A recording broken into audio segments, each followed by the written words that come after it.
Hello, welcome to Moss. Today's topic, how do you get up in the morning?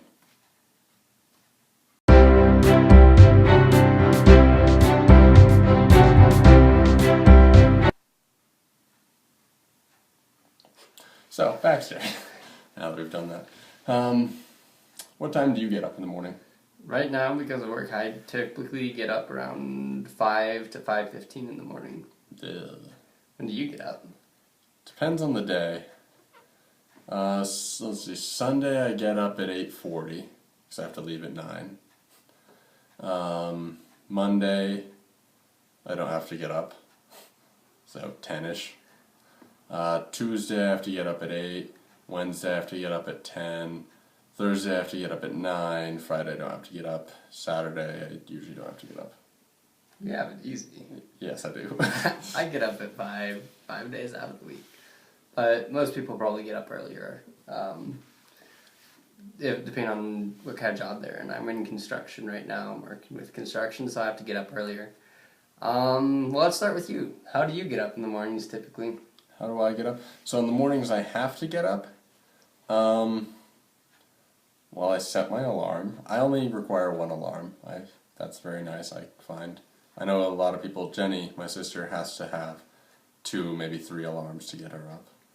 And she hides them in her room, so she has to actually get up and look for them. But I just use one. I set some loud, upbeat music on my iPod and hit snooze 3 times. So I set it a half hour before I have to get up, and then after that I just kind of roll out of bed. I don't really wake up until my shower. My shower, I don't like water. Water wakes me up. That's for the most part how I get out of bed. Uh-oh. How I get up. When I get up, I drag myself out of bed. Well, I used to have a habit of setting my alarm clock, like you, about half an hour before I needed to get up. And then I'd fall asleep. It'd wake me up. I'd reset it for 15 minutes later, fall asleep again. And then it'd go off again, set for another 15 minutes, and then go back to sleep. And I found that if I did that, I'd feel a bit more rested. But I noticed that couldn't really work with work because there were a few times that I forgot to actually turn it back on again after I reset the alarm clock. And Yep. so that became a problem for me. So I decided I might as well just get up when I'm ready to get up. And one thing I do is I set my alarm clock, or my clock runs about 20 minutes to 15 minutes faster than real time. Because I do that too. when I'm half drowsy in the morning, I'll look at the clock and be like, oh my goodness, I didn't get up. And they'll be like, wait, no, that's wrong.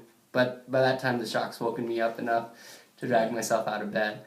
Once I wake up, I typically go downstairs and get breakfast right off the bat. I don't really wake up until I've had breakfast. And I will put on my computer and just blare music. I'll eat my breakfast for about half an hour before I have to go into work. So, Yeah. And see, with my music, I blare it.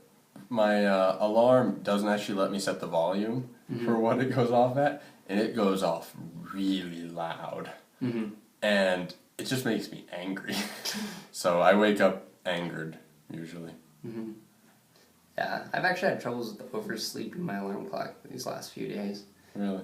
Yeah, I haven't heard it go off, and so I'll wake up and I'll be like, oh, fortunately my internal body clock has become reliable enough because I've been in this cycle for a few weeks now that at most I'll wake up about 30 minutes past when my alarm clock's set, which gives me another 30 minutes to get to work because it's set an hour before. Yeah. So that's very fortunate, and I think I used to actually get to the point where my body clock would wake me up before my alarm clock went off, so I could shut it off before it went off. Once again, I had troubles with that, though, because then I'd have it shut off, and I'm like, oh, good, it's off. I'm going back to bed and fall asleep again. Yeah. So that became an issue, but apart from that, mostly, just waking up earlier than you're supposed to. Don't underestimate the power of coffee, actually. I don't drink coffee every day. I know you don't like coffee, I but never touch it. I tend to stagger it. I'll drink coffee for 2 days and then have a day off, which keeps me from getting caffeine dependency, so I was like, oh, I have to have my coffee, otherwise I feel really bad in the mornings. Yeah. Don't drink it every morning, but drink it some mornings when you really need it. And I've noticed that's helped me quite a bit. Staying at work when I'm awake. Yeah, it really helped you a lot. Yeah, I remember we used to work at the same restaurant. That might be another episode in and of itself, or 4 or 5. But he was training me. He got the job first, and I show up one morning. I'm like, it's 7:15. He's supposed to be here, right? I don't have a key yet. So I wait 10 minutes. Call his house. His mom answers. Hey, is Baxter coming to work? Just a second, let me check. The phone connection gets severed, so I don't know what's going on. Wait another 10 minutes, call back. Yeah, he was still in bed. I just sent him out the door. Okay. Well, we didn't open. He's talking to the boss, not me. We didn't open till 8. That was a Saturday. Was it a Saturday? I think so, because we had to open earlier. They typically opened us half an hour earlier. I got there right when we were supposed to open, though. I wasn't actually late to the opening. But you were still supposed to be training me during that time. Yeah. But yeah. So what tips do you have to get people up? To get for them up? you? What do you need help with? He's going to tell you.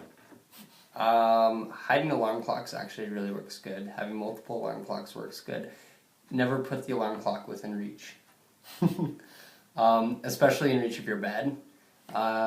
It's so easy to turn over. Not the snooze button. I never use the snooze button. Just flick it off completely. And then if you go back to sleep, you're not going to wake up on time. I've never fallen asleep after turning off my alarm clock before it went off and woken up on time. Mm-hmm. Getting out of bed is 90% of the battle. Getting awake is the other 10%. I was going to say the other 90%, but that's bad statistics. Getting awake is the other 10%. And some people it's different. For you it's cold water on the face or hot water on the face. I don't know which kind of showers you take in the morning with your shower. Hot water on the face. For me... It's not on the face. Oh. I don't like water, so I keep it as far away from me as I can. For me, it's blood sugar. I need breakfast. If I don't get my breakfast, getting my body heater going is a big part in the morning as well. Typically when I go to work in the mornings, I wear a t-shirt. Over that I'll wear a long sleeve shirt. Over that I'll wear a light sweater. And then over that I'll typically wear either my fleece or another sweater. It takes me a lot. I'm wearing three layers right now. It takes a lot to get my body temperature going up and going in the morning. And I'm not really going to be fully functional until I'm actually warm. That's interesting. One thing I found that helps is I had a sister who just enjoyed trying to inflict pain upon me. Mm-hmm. So I would have her, I'd be like, Jenny, can you wake me up in the morning? Yes. And she would come in every morning and take a running leap from my door onto my bed and land on me. Like leading with the elbow, all wrestler style. Now she's a very small person, so I didn't really feel her that much, and I just rolled over. But if you have siblings, they can be useful, and they'll do it. Provided they're getting up before you. I used to be the last one to get up in my family. I'd typically wake around 9. And now that I'm waking up around 5, I'm the first one to wake up in my family. My dad is a super early riser, and I'm typically getting up before him now, which is, kind of cool to be like, hey, I'm the first one getting to start the day. At the same time, it's sometimes annoying because you don't have anyone to wake you up if you do oversleep. Plus, it's always a benefit if you have to get up by a specific time, tell family members, especially if they get up before you, because they can actually oftentimes help you get up if you've overslept your alarm clock or anything like that. Sort of like my mom and the incident with the twin sisters. Yeah. So what kind of music do you listen to? What do you find is most helpful to get you to wake up? Not piano. Yes. I listen to a lot of piano, but not to get up. I typically... it really depends. I like a lot of crossover, like Enya, and Haley Weston Ra. and a little bit of Japanese soundtrack music, actually, from animes I've seen. But that's typically what I do. What do you wake up to? Anything but piano, definitely. Piano is just a sleepy instrument, if you ask me. For the most part, it's just whatever I was listening to the night before. Classical, Celtic stuff works really well for me. Heavy rock or obnoxious lyrics will just put me in a bad mood for the rest of the day, though. Because I feel like everyone's just mad at me from the start. That's sort of the feeling heavy rock invokes as an emotion. And That's true. Waking up in the morning sort of sets your tone for the emotional tone for the rest of the day. Although faster music tends to be really good as far as for me. But actually, I can do piano if it's faster piano. I still can't. Like William Joseph or something like that is really good. I do like him though. So go ahead, comment, tell us what kind of Don't tell us that. Don't tell us that, please. Tell us what kind of music you listen to wake up, or any tips you would have for the people out there as well. Alright, it's time for our ending segment, The Indian in the End. Okay.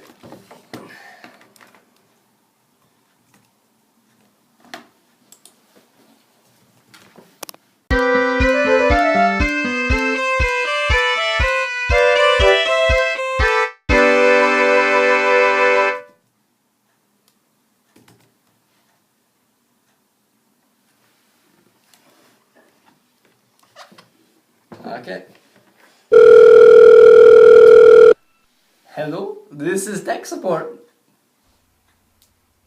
Hey yo, I was wondering, could you tell me which is bigger, an MB or a KB? That is an interesting question. That is a very interesting question. We're going to help you understand which is bigger, MB or KB. Okay, you want to start, or do you want me to start explaining this to them? I can start. Okay. Okay, so you start with the M, okay? An M is a small letter. It doesn't stand up very tall. However, a K is a little bit taller. So to begin with, I'd say a K. No, I disagree with you because an M is a fatter letter. That is a point you have. No, it stretches longer than a K. A K is like, about that fat, and an M would be like that fat. So the M is slightly bigger. And of course, we know that the M stands for muscles, and the K stands for... Kicking. Yeah, I was going to say kicking, actually. Well, of course you were. That's why we're tech support. That's why we're tech support. So, muscles are bigger than kicking. But you can kick muscles and make them smaller. You could, but that doesn't mean that the kicking itself is bigger than the muscles. Well, that brings us to the point of what does the B stand for? The B? The B. Well, MB stands for muscle bulk. And KB stands for kicking while bouncing. That makes total sense, actually. It does. And so we must consider, is muscle bulk bigger than kicking while bouncing? I don't think so. I think kicking while bouncing is much bigger. I disagree with that. Muscle bulk is always bigger than kicking while bouncing. I've never seen kicking while bouncing become a big thing. You've been looking in the wrong places. Thank you for calling tech support. Thank you.